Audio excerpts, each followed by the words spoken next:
आज की कथा सत्र में प्रवेश करें। यशोदानंद पत्नी च जातं परम अबोध्यत न तद्लिंगं परिश्रांता निद्रया अपगत स्मृति। यशोदानंद पत्नी को अभी तक पता नहीं है। क्या पता नहीं है कि न लिंगम तत्, उसका लिंग क्या है। हमारे यहाँ पुत्री का जन्म हुआ या पुत्र का जन्म हुआ। निद्रया, निद्रया माया, ये माया ऐसी आई कि माया का ऐसा प्रभाव है पता ही नहीं चला। जन्म हुआ तो कब हुआ, और नंद बाबा कब जन्म लेने वाले को बदल करके चले गए। महाराज वसुदेव जी कब बदल करके लेकर के चले गए। नंद पत्नी परम अबोध्यत, बड़ी गहरी नींद में सो रही थी। सवेरा होने वाला है, ठाकुर जी की आंखें खुल गई हैं। अब मैया को कौन जगाए। ऐसा तो पहली बार दुनिया में सुना जा रहा था कि किसी के बालक का जन्म हो और माता जी को पता ही न चले कि हमारे यहाँ जन्म हो गया। अच्छा, हम आ गए और ये मैया है भी तो कैसी है। ये हमें हमारे मध्य रात्रि से हम इनके पास में इनकी प्रतीक्षा कर रहे हैं, इनके जागने का, और ये अभी तक जाग नहीं पाई। तो भगवान ने इनको जगाने का प्रयास किया। अच्छा, ये प्रयास तो बाद का है। आगे वाली अध्याय में जो कथा प्रारंभ है, बहिरंतपुर द्वारा सर्वा पूर्ववदा व्रता। वसुदेव जी के जेल में प्रवेश करने के बाद में अंदर के बाहर के जो दरवाजे थे वो पूर्ववद आवृता, पूर्व के तरीके से सारे दरवाजे बंद हो गए।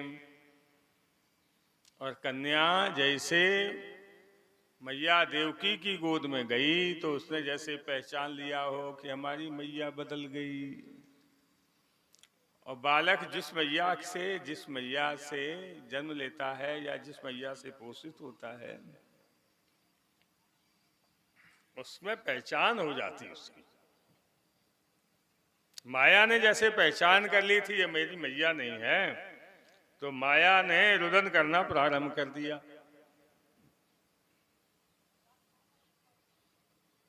किसी ने माया से पूछा तो माया ने कहा, देखो भाई, हमारे रोने का कारण ये नहीं कि मैया बदले, हमारे रोने का कारण कि हम स्वच्छंद क्षेत्र में विचरण करने वाले हैं और हमें जेल में बंद कर दिया गया।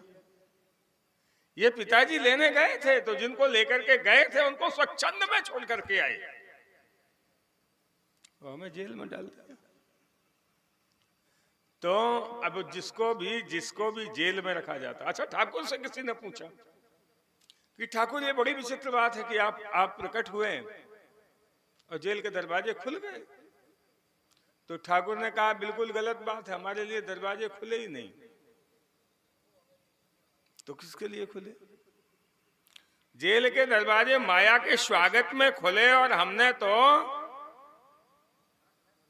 हमने तो मौका का लाभ उठा करके अपने पिताजी से आग्रह कर दिया कि हमें जेल से बाहर नंद गोकुल के गांव में पहुंचा दो।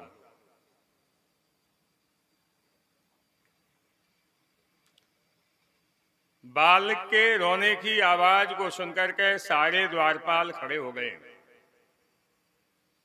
दौड़ते दौड़ते आचक्षु भोजराज आए। भोजराज के पास में जाकर के कहा, भोजराज वहां से दौड़ता हुआ, कालो अयमिति विह्वला, बड़ा विह्वल है, यही आठवां लाल है, यही काल होगा, यही काल होगा, यही काल होगा, ऐसे कहते कहते चिल्लाते हुए आ रहे थे।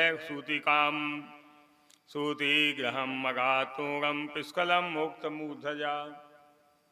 कपड़े शिथिल हो गए, बाल खुल गए। देवकी की गोद में से उस कन्या को उठाया, खींचने लगा। देवकी हाथ जोड़ के भैया से बोले, स्नेहम विष्णु शेयम तव कल्याणे, विष्णु शेयम तव कल्याण स्त्रियम माहंतमर्हसे। ए कल्याण, ए भद्रा, ए महावीर,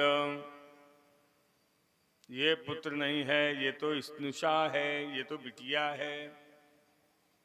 और आप जो हैं स्त्री का वध नहीं करते हैं। प्रमाण क्या है? आपने हमें स्त्री जान करके, स्नुषा जान करके, बहन जान करके, स्त्री जान करके हमें तो छोड़ दिया था ना। और वही स्त्री तो है ये, तो इसको भी आपको छोड़ देना चाहिए। बहवो हिंसिता, आपने बहवो हिंसिता भ्राता शिशुवा पावकोपमा, मेरे बहुत से पुत्रों को जो जल दहकते हुए अंगारे के समान रक्त रक्त वर्ण के थे, अभी उनका कोई संस्कार नहीं हो पाया था और आपने उनका वध कर दिया। देवते भगवान के द्वारा दिया तो या दैव नृषष्टेन, भगवान के द्वारा दी गई एक बेचारी एक कन्या है, पुत्रिकैका प्रदीयताम, ये इस पुत्री को हमें प्रदान कर दो। हाथ फैलाए, ननुहम ते ह्यवरजा, मेरे जैसे दीना की इस कन्या संतान का आप बंदा करो, हमें विश्वास है। दातो महर्षि, आप दे सकते हो, क्षमावान हो, क्षमा कर सकते हो, प्रदान कर दो। मंदायांगे माम चरमाम प्रजाम, मेरे जैसी मंदा का, मंदभागिनी का आगे इसी कन्या से प्रजाम चरमाम, संतान बढ़ जाएगी, संतान वृद्धि हो जाएगी, प्रजा चल जाएगी। सुखदेव जी कहते हैं, याचितस्ताम विनिर्भस्य हस्तादाचिच्छिदे खलाः, उसके हाथ से कन्या को छुड़ा करके गृहीताम गृहीत्वा चरणयोर जात मात्राम स्वसुः सुताम, उसके हाथ से कन्या को छुड़ा करके घुमाया और घुमा करके अपोतय शिला पृष्ठे, शिला पर पटकना चाहा, लेकिन कन्या तो बीच में से ही हाथ में से छूट गई और आकाश के लिए चल दी। और आकाश में जब जाने लगी तो सायुधाष्ट महाभुजा, उस देवी के 8 बड़ी बड़ी भुजाएं सुंदर सुंदर से आयुधों से युक्त हो गईं। और उन भुजाओं में आयुध भी थे, धनुष शूल चर्म असि गदा शंख चक्र, सिद्धचारण सिद्धचारण, अप्सराएं गंधर्व किन्नर उरग आदि सब उनकी स्तुति कर रहे थे। उस कन्या ने, उस देवी ने चिल्ला करके कहा, किम मया हतया मंद, अरे मेरे को मारने का सामर्थ्य तुम्हारा है नहीं और तुम्हें मारने वाला पैदा हो गया है। किम मया हतया मंद, मेरे द्वारा क्यों तू मरना चाहता है? मैं तुम्हें मारने वाली नहीं हूं, हम तुम्हें नहीं मारेंगे, तुम्हारा मारने वाला तो पैदा हो गया है। तो ऐसे करके किम मया हतया मंदा जाता खलु तवांत कृत, ये वहां से आया। अब बेचारा कुछ लज्जित हो रहा था, बहन के पास में आकर के बहन की जंजीर खोली। अहो भगिन्यो हो भामो मया बत वाम बत पाप मना, अरे बहनोई, मेरे द्वारा तुम्हारे बहुत सी संतानों का विनाश कर दिया गया, लेकिन कान कान लोकान भई गमिष्यसि ब्रह्मवेव मृता शुसन, अरे संसार में कौन किसके मारने वाला है? ये सब पूर्व के द्वारा, परमात्मा के द्वारा सब निश्चित किया गया। लेकिन ये परमात्मा की बात आती है तो मुझे ऐसा लगता है, संसार में ऐसा सुना जाता था कि ये लोक के जो मनुष्य जन हैं ये सब झूठ बोलते हैं, लेकिन आज ये सिद्ध हो गया दैवम मप्यनृतम भक्ति, ये देवता भी झूठ बोला करते हैं। दैवम मप्यनृतम भक्ति, ये देवता भी झूठ बोलते हैं। क्या झूठ बोला? 8वां लाल होगा, 8वां पुत्र होगा, लेकिन पुत्र नहीं, ये पुत्री कर दी, और वो पुत्री भी नहीं रही, देवी हो गई। ये तो देवता भी झूठ बोलते हैं। बड़ा ताज्जुब है। हमें कलंक लगा दिया, पुत्रों को मार दिया हमने। ऐसे करके न मर्त्या ही केवलम, संसार में केवल ये मनुष्य जन ही झूठ नहीं बोलते हैं, देवता भी झूठ बोलते हैं। और उसके कारण से, इन देवताओं के झूठ बोलने के कारण से हमारे भाई और बहन के बीच में ये आपस का विरोध हो गया था। देवकी वसुदेवम चाहे दर्शन आत्म सौहृदम, देवकी के साथ में, वसुदेव जी के साथ में अपनी मित्रता को दिखाते दिखाते उनको छोड़ करके उनसे हंसते हंसते बात करते, रथ में बैठा करके उनके घर तक भेजा। अब यहाँ पर कंस के तस्याम रात्राम द्वितीयायाम, वो रात तो बीत गई जो शेष वाली रह गई थी, और यहाँ पर कंस सवेरे उठते एक सभा बुलाई, और सभा को बुला करके मंत्रियों से पूछा, ये आपको किसी को ये अनुमान हो सकता है कि ऐसा घटित क्यों हुआ? तो उसमें से एक मंत्री उठा, बड़ा बुद्धिमान है, और इसके सी नाम के मंत्री ने कहा, महाराज कुछ नहीं है, ये जो तुम देख रहे हो ये सब सनातन धर्म का पोषण करने वाला जो देवता है, ये सब उसकी लीला है। कौन करता है सनातन धर्म का पोषण? उसका नाम विष्णु है। मूलम ही विष्णु देवा नाम यत धर्मा सनातना, उसका नाम विष्णु है। करता क्या है? तस्य चा ब्रह्म गो विप्राः तपो यज्ञा सदक्षराः, ये 6 अंगों को पोषण करता है, 6 अंगों से पोषित होता है। ये उनकी वृद्धि करता है, वो इनकी वृद्धि करते हैं। कौन कौन है? गो माने गाय, ब्राह्मण माने ब्राह्मण, विप्र माने ब्राह्मण, तप माने तपस्या, यज्ञ माने यज्ञ, तपो यज्ञा सदक्षिणा और दक्षिणा। और एक बात और है, ये सब ब्रह्म के द्वारा पोषित हैं और सब मिलकर के ये ब्रह्म को पोषित करते हैं। ये 6 एक दूसरे के पोषण करने वाले हैं। नारायण, हम तो एक बात कहते हैं, अगर आप स्वीकृत कर लें तो, क्या? तस्मा सर्वात्मना राजन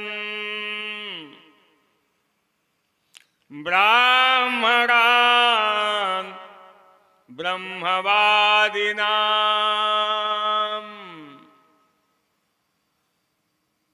आज जब कोई कहता है कि हम देश, ब्राह्मणों देश खाली करो, ये तुम्हारा देश नहीं है, तुम यहाँ के नहीं हो, तो लोग बड़े उद्वेलित होते हैं। अरे भैया, इन ब्राह्मणों को तो शुरू से ही यही कहा जाता रहा। ब्राह्मण का विरोध सतयुग में हुआ, ब्राह्मण का विरोध त्रेता में हुआ, ब्राह्मण का विरोध द्वापर में हुआ। कली तो युग ही ऐसा है, ब्राह्मण का होना चाहिए, नहीं तो कली का प्रभाव कहाँ रह जाएगा। महाराज, तस्मात् सर्वात्मना राजन, सभी प्रकार से आत्मविज्ञानी जो ब्राह्मण जन हैं, ब्रह्मवादी जो ब्राह्मण जन हैं, उन ब्राह्मणों को, तपस्या करने वाले तपस्वियों को, यज्ञ करने वाले यज्ञशीलों को, और यज्ञ में सहयोग करने वाली हविर्दुधा गायों को, इनको समाप्त कर देना चाहिए। विप्रागावश्य वेदाश्य, ब्राह्मण गाय और वेद, तपस्या सत्य दम और सम, दया श्रद्धा तितिक्षा, ये 10 जो है भगवान विष्णु के ही स्वरूप हैं, उनके ही शरीर माने जाते हैं। और ये उन सब देवताओं का सुराध्यक्ष है। तन्मूला सर्वासेश्वरा सा चतुर्मुखा, ये जो है उनके मूल हैं। इसलिए ईश्वर के सह चतुर्मुख को समाप्त करने का अयम वै तद्वधोपायो, ये ही उनके वध का सबसे सरल उपाय है। यदृषि राम विनिहंसनम, महात्मा मरेंगे तो भगवान विष्णु की कमजोरी सिद्ध होगी। तब तो फिर क्या था, ब्रह्मश्याम हितम मेने काल पाश व्रतासुरा, उस असुर ने ब्राह्मणों के वध करने का निश्चय करके मंत्रियों को बुला करके गायों के वध के लिए। अच्छा, एक बात और है, एक आवृत्ति में जब ये पता चला कि ब्राह्मणों के द्वारा विष्णु का पोषण होता है, तो कंस ने अपने पिताजी को जब शासन से च्युत करके खुद शासन पर बैठा, तो पहला प्रयास किया कि गायों को पृथ्वी से समाप्त किया जाए। और ब्रज में जब ये बात पता चली, तो ब्रज के वो गोपालक जिन्हें वृषभानु कहा जाता था, ब्रज के वो गोपालक जिन्हें उपनंद कहा जाता था, ब्रज के वो गोपालक जिन्हें नंद कहा जाता था, और ब्रज के वो गोपालक जिन्हें महानंद कहा जाता था, सबने अपने अपने संगठन को सक्रिय किया और सक्रिय करके गायों को एक निश्चित क्षेत्र में संरक्षित करने के लिए एक गांव का जैसे अभयारण्य बना दिया जाए। ये गोकुल अभयारण्य था, बरसाना अभयारण्य था, नंदगांव अभयारण्य था। ये गायों के लिए सुरक्षित जगह हो गई और निश्चित कर लिया कि हम जो है एक भी गाय का अपने जीवित रहते रहते वध नहीं होने देंगे। और उस काल में गायों को न वध किया जाए, इसका सामूहिक पत्र भी पहुंच गया कंस के यहाँ। मंत्रियों ने सभा की, राज में विद्वेष हो जाएगा, इसलिए उस विद्वेष से बचाने के लिए एक नीति बनाई गई और उस नीति के तहत गोपालकों के ऊपर कर लगा दिया गया। आगे उस कर के संदर्भ में सुनने को मिलेगा।